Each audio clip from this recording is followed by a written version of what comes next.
let's move on to our second to last battle, the last battle before the main event. The first team leader of this battle being the Shaded Sunset, led by Phoenix, playing for the American Foundation for Suicide Prevention.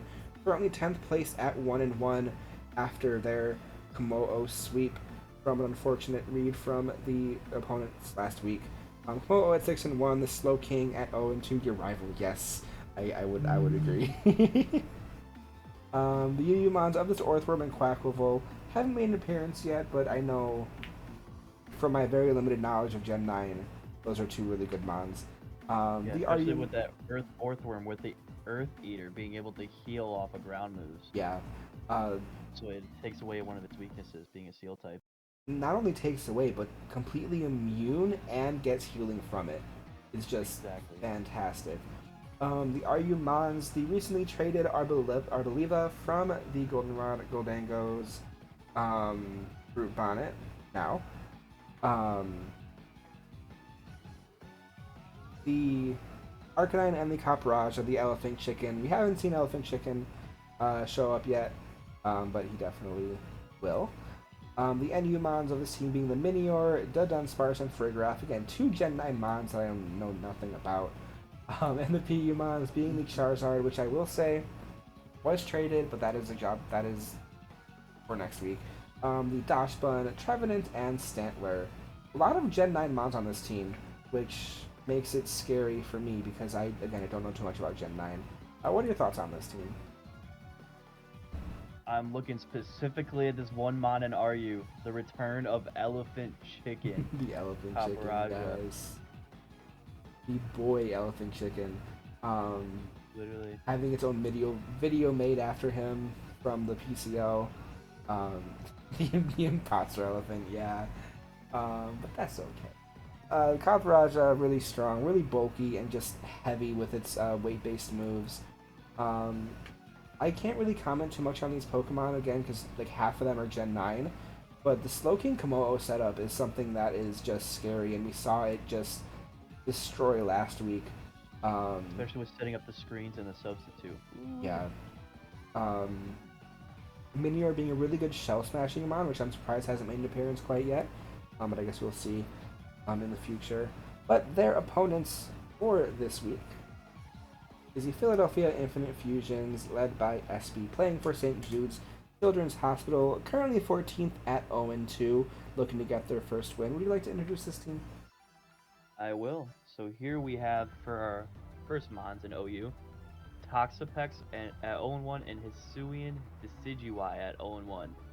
That Toxapex is scary, especially with Gross. how defensively bulky it is and Baneful Bunker, being able to poison the attacker if hit. Mhm. And then up next for UU, we have the Espeon at 2-2 and Floatzel at 0-0. I think Floatzel is a great mon, especially with that Aqua Jet setup. Oh, definitely. And then up next for RU, we have Zoroark, who I don't think has made an appearance yet. Mm-mm. And up then Typhlosion at 0-1 and I'm so bad with Sigilif. names. Yeah, Sigilif at 0-0. I would love to see the Zoroark come out here and really just put the pressure on for Mhm. the Shaded Sunsets. Up next for NU, we have Linoon at 0-0, Drapion at 1-1, and Aerodactyl at 0-0. Aerodactyl Aerodactyl. was traded for or from the. What was it? Was it the Clarion Sunfisk that got traded from this? But there were two trades. So, Yeah, Galarian Sunfisk was traded for the Aerodactyl. yeah. Alright, and then for our last four Mons in PU, we have Murkrow at 1-1, Meowstic at 0-2, Unpheasant at 0-1, and Excelgor at 0-0. That Murkrow being able to set up Tailwind and having Prankster, I'm pretty sure, Yeah, Prankster, Great Haze, Tailwind, combination. fantastic. The Excelgor was Hold on, also give me- traded from the Galarian Stunfisk, I believe, or was it just regular Stunfisk? I think. No, Solrock, sorry. Stunfisk was Yeah, Aerodactyl. that's the one. Celebre was traded for the Stonerock. Yes, Prankster Murkrow is fantastic. Yeah, we've been seeing it a lot in professional competitive battles. Yeah, and in VGC for sure. Mhm. The Meowstic, again, the records for the Meowstic, it might be 0-2, but it's been doing its job, setting up the reflects and light screens. It's another Prankster mon, I'm pretty sure. Yep. So these two PU mons having the Prankster ability is just really good for setting up and just being fantastic. Of course, their namesake Pokemon, the Espeon at 2-2, the highest record of this team. Espeon is just so good. I love Espeon, but It really is. it's SB. Yeah, SB in needs the name. Espeon. Let's see the starting lineups of these two teams. There it is. Okay. You see the Shaded Sunsets with the two OU Mons first. Of course, the Slowking and Komodo. Why fix a strat? Or yeah, what? Why fix Why what's fix not something that broken? isn't broken? Exactly. Exactly. I can't speak. I am feeling the tiredness. I am exhausted. My brain hurts. Anyway, we see the Arboliva being brought for the very first time, I think, at all. I don't know if the Golden Dangles has brought the Arboliva. It might have week 1, I don't remember. But we see the Quacklevolt making its first appearance as well, with the Earthworm making its first appearance, and Trevenant. Oh my gosh. I need to sleep. Trevenant coming back after taking a break from week 2. From the Philadelphia Infinite Fusions, we see the Espeon, the Typhlosion, the Decidueye, the Hisuian Decidueye, of course. It's such a strong Pokemon. I'm just sad that it hasn't been really getting many knockouts in. All hail the Orth. Yeah, see, the Alaskan bullworm over here. you see the Meowstic. I almost called it Meowscarada. That's definitely not it. The Unpheasant making its second appearance, and the Toxapex showing up. Again, I'm really curious to see what this Unpheasant can do. We weren't really able to see it do anything last week. But I'm just really curious. I think it gets Super Luck, so I'm curious if that's part of the strategy. Toxapex, of course, just gross. Yes, It's so especially good. with that Baneful Bunker. Disgusting. What are your immediate thoughts seeing the two lineups? Well, immediately I see that Orthworm probably won't be able to really put in effect that Earth Eater ability. Not really seeing from first glance a ground type move that could really like heal up this Orthworm and make it It's true. as viable as it can be. I mean, there But is the potential for a Typhlosion Earthquake, but why would you go for Earthquake when it's a Steel type, it's weak to fire? exactly. And then also with that Hisuian Decidueye being able to use triple arrows and having that high crit chance is just so strong. I'm excited to see what that Doesn't it Decidueye also can have a do. chance to lower defense too? Or is that I think I don't know if it's defense or I'm looking right now. something? High crit, yep, -1 defense and 30% chance to flinch. And a flinch. Okay. Yeah, it's such a strong move with the 80 base power. Goodness, yeah. So we've been talking about Ceaseless Edge a lot. That's a really good move too. Like dang. Um, let's go in and see the starting Pokemon of these two teams and get into this battle. The Shaded Sunsets leading with the Arboliva, Grassy Sunset. Ooh, new names. I love it. The Decidueye leading for the users going for an immediate Trailblaze. Yes, Trailblaze. The Dazzling Gleam not quite taking it out, but doing a super effective hit. Grassy Train getting a little bit of damage on both teams.